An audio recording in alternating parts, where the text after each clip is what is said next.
আসসালামু আলাইকুম। আমি আপনাদের সাথে আছি অ্যাডভোকেট ইউসুফ। নিয়মিত আইন চর্চা করছি। আশা করি আপনারা যে যেখান থেকে দেখছেন অথবা শুনছেন আপনারা সবাই ভালো আছেন, আমিও ভালো আছি।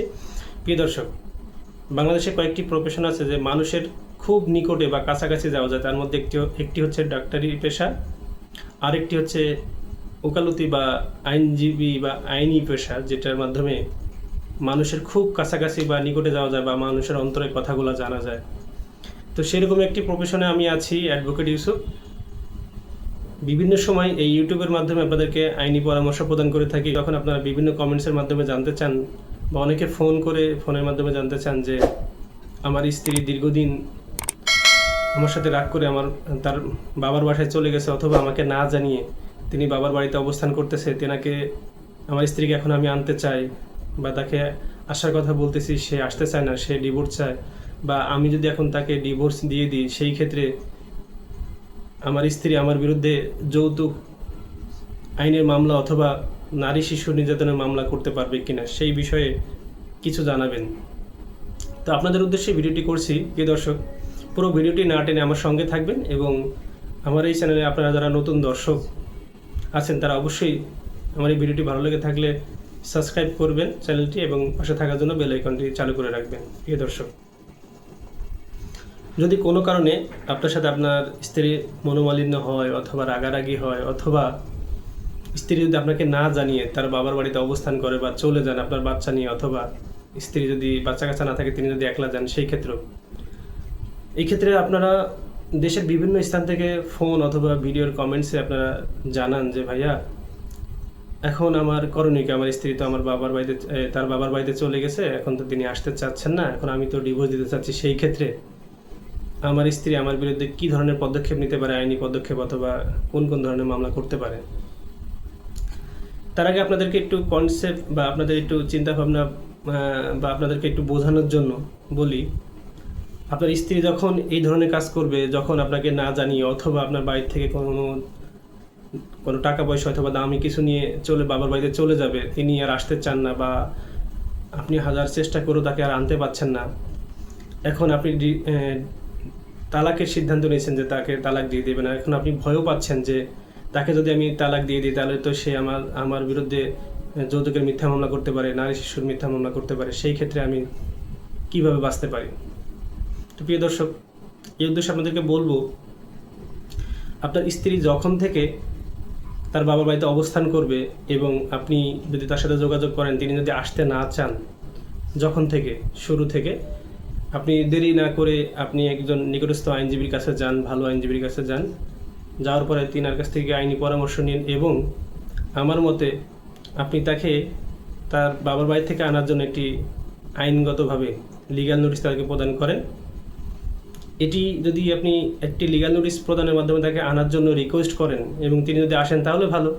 আর যদি কোনো কারণে তিনি আসতে না চান, সেই ক্ষেত্রে তাকে যদি একটা লিগ্যাল নোটিশ করেন, তখন তিনি যদি লিগ্যাল নোটিশ প্রদানের পরও যদি তিনি আসতে না চান, তখন আপনি যদি সিদ্ধান্ত নিয়ে ফেলেন যে আপনার স্ত্রীকে আপনি ডিভোর্স দিবেন, তখন আপনার স্ত্রী যদি মিথ্যা যৌতুক মামলা অথবা নারী শিশু নির্যাতন আইনের যদি মিথ্যা মামলা দায়ের করেন, সেই ক্ষেত্রে আপনি যেই লিগ্যাল নোটিশ পাঠিয়েছেন ওখানে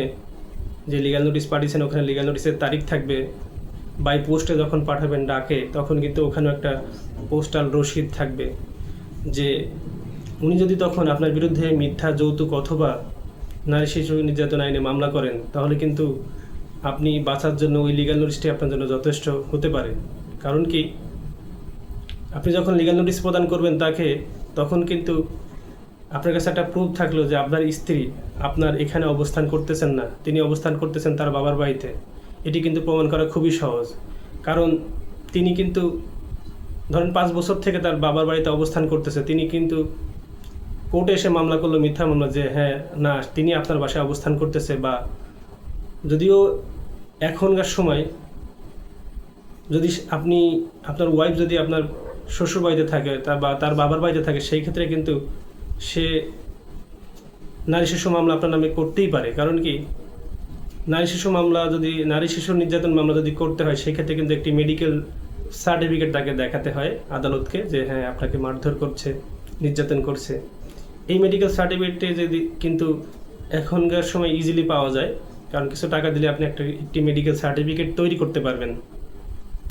কিন্তু আপনি যদি আপনার ওয়াইফকে এর আগেই যদি একটা লিগ্যাল নোটিশ প্রদান করেন আইনজীবীর মাধ্যমে, তাহলে কিন্তু আপনি ওই মিথ্যা মামলা থেকে বাঁচতে পারেন বা বাঁচার উপায় খুঁজে পেতে পারেন। কারণ তিনি যেহেতু একটি মিথ্যা মেডিকেল সার্টিফিকেট আনতেই পারে, যে কোনো মেডিকেল থেকে উনি সংগ্রহ করতে পারে টাকা দিয়ে, কিন্তু আপনি যখন তিনি তার বাবার বাড়িতে অবস্থান করা অবস্থায় আপনি তাকে লিগ্যাল নোটিশ প্রদান করবেন, সেই ক্ষেত্রে কিন্তু তিনি ওই বিষয়টার অ্যাভয়েড করতে পারবেন না বা এড়িয়ে যেতে পারবেন না, এই কারণে যে তিনি ওই সময় তার বাবার বাড়িতে অবস্থান করতেছেন বা অবস্থান করছিলেন। সে অবস্থায় আপনি তাকে কীভাবে মারধর করেন বা তার কাছে কীভাবে যৌতুক দাবি করেন, এটা কিন্তু প্রমাণ, অনেক বড় একটি প্রমাণ বহন করে আপনার এই লিগ্যাল নোটিশ। তাই প্রিয় দর্শক, আপনাদের প্রশ্নের উত্তরে এটাই বলতে চাই, আপনারা যখন এই ধরনের বিপদে পড়বেন বা এই ধরনের সিচুয়েশানে পড়বেন, তখন অবশ্যই একজন আইনজীবীর সাথে পরামর্শ করে তাকে আনার জন্য আইনিভাবে একটি লিগ্যাল নোটিশ প্রদান করেন। এই লিগ্যাল নোটিশের মাধ্যমে যদি তিনি আসতে চায় তাহলে তাকে নিয়ে আসেন, আর যদি তিনি এরপরও যদি আসতে না চান, তাহলে আপনি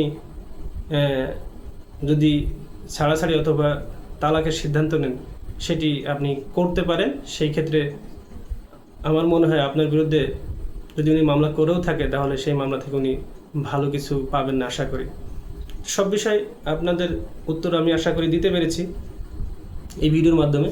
তো প্রিয় দর্শক, অবশ্যই যদি আমার ভিডিওটি আপনাদের ভালো লেগে থাকে, তাহলে চ্যানেলটিকে সাবস্ক্রাইব করবেন, পাশে থাকবেন এবং পাশে থাকা বেল আইকনটি চালু করে দিবেন। আইন সবাই জানবেন, মানার চেষ্টা করবেন এবং অন্যকে মানার জন্য উৎসাহিত করবেন, তাহলে আমাদের সমাজ এবং দেশ ভালো থাকবে। ভালো থাকবেন, সুস্থ থাকবেন। আসসালামু আলাইকুম।